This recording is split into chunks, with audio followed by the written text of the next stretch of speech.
Even as a regular user yourself, you've probably seen over the last number of years as the motorway improvements have gone ahead and as more and more bypasses have been completed, fewer people were using the route. As a result, at one stage we had 5 daily return flights, I think, on that route. It's gone down to 1 daily return flight, and even still, we're struggling to fill the aircraft, reducing the fares all the time. But because of the cost at Dublin and Cork Airport, we can't continue to reduce them to the level we would need to in order to coax people out of their cars and back onto the route. So from the 30th of October next, which is the start of our winter schedule, we will no longer operate the Dublin-Cork route. Now, what some people would be quite annoyed over was the fact that you guys came very aggressively onto that route. Air Aran would have been the only show in town for a couple of years. You guys barrelled in with your 5 flights a day, squeezed them off the route, and now you're turning around and saying, actually, do you know what, we don't want to do it either. Well, I think, with a country that has a history of sort of high fares from Aer Lingus and never being able to fly a couple of decades ago, I think it's a little bit rich now really to be talking about how competition has affected routes. The competition on the Cork-Kerry route, when the infrastructure wasn't there in a motorway, was absolutely, welcomed by passengers, and that's why the route did so well for so long. But now, I suppose, as the European money has been spent on the motorways, and rightly so, we're not proud. We don't mind coming off this route. We think that the infrastructure is there. People are preferring to travel by car, so therefore we're happy to come off it. I don't think you'll see anybody go back onto it because the writing has been on the wall, not just for Ryanair, but indeed for Aer Aran in terms of that route, and I don't think you'll see them going back onto it either. Okay, let's box that one off. Let's talk about Dublin-Kerry though, because you talk about a very nice motorway that links Dublin to Cork. You can do it in 2 hours, 2.75 hours now. There's no motorway down to Kerry. Surely the demand is still there for that service. Well, the demand is there for we have a commercial service on that at the moment which operates without any PSO whatsoever, and it's been working very well for the last number of months without any cost to the taxpayer. And we've been saying to government that we'll continue to operate that route on a commercial basis, which would mean no funding from the taxpayer. But unfortunately, the government, in its own wisdom, has decided that they're going to put a PSO subsidy back onto that route, and therefore we actually have to come off it anyway.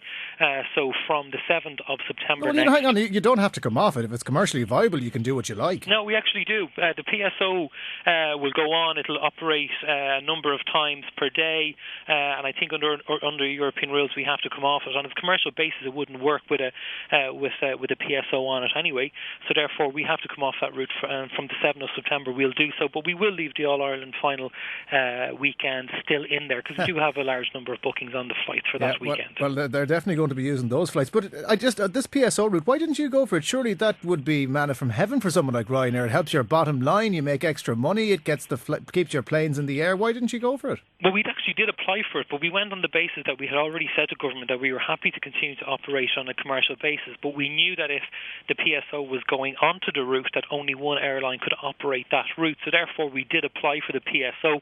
We didn't get it. That's absolutely no problem. We had the last PSO, and as you know, there was issues with it, and it went to a commercial basis just before the PSO was due to end.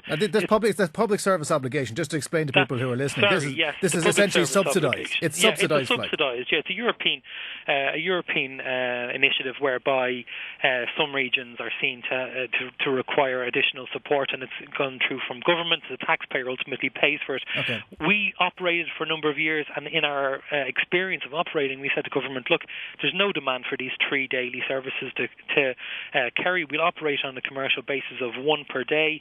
It was doing quite well, so we wanted to continue to operate on that basis. But when a PSO goes on, we have to go off. Okay, so effectively, because of this PSO issue, Ryanair has gotten the hump, and you've decided that you're not going to be able to operate this route anymore. Are you at least going to keep the aircraft flying out of Kerry? Are you putting in other routes, or are the people of Kerry going to lose out because of this? I know. I mean, we've grown. Kerry has actually been one of the success stories of Irish tourism in the last number of years, Irish travel in the last number of years, as the DAA doesn't own it. So therefore, we've actually been able to do some great deals with the people in Kerry, and they have a great management team there, and we'll continue to have a lot of routes out of Kerry this winter. And next summer, again, we'll ramp it up and the activity will increase again. This aircraft will go on to a different route, though it won't be operating out of Kerry. It'll be operating other routes within the Ryanair network. But we will continue to operate a number of routes from Kerry this winter, which will give the people of Kerry very great options. And the people who are down in Kerry today wringing their hands, criticising Ryanair for coming off the route, what do you say to them? I think the people of Kerry will understand that if a PSO is going on, then fair enough. I think the people of Kerry will be happy enough with that. I think the taxpayer should maybe be scratching their head a little bit and wondering why, if Ryanair can operate a route on a commercial basis and operate it on a daily basis, that the government has decided that they're going to take taxpayers' money and support another airline to operate on a PSO basis, whereby they are taking taxpayers' money and giving it to an airline to operate 3 flights a day when that's simply not required. Stephen McNamara of Ryanair. Thanks, Stephen. Thanks a lot.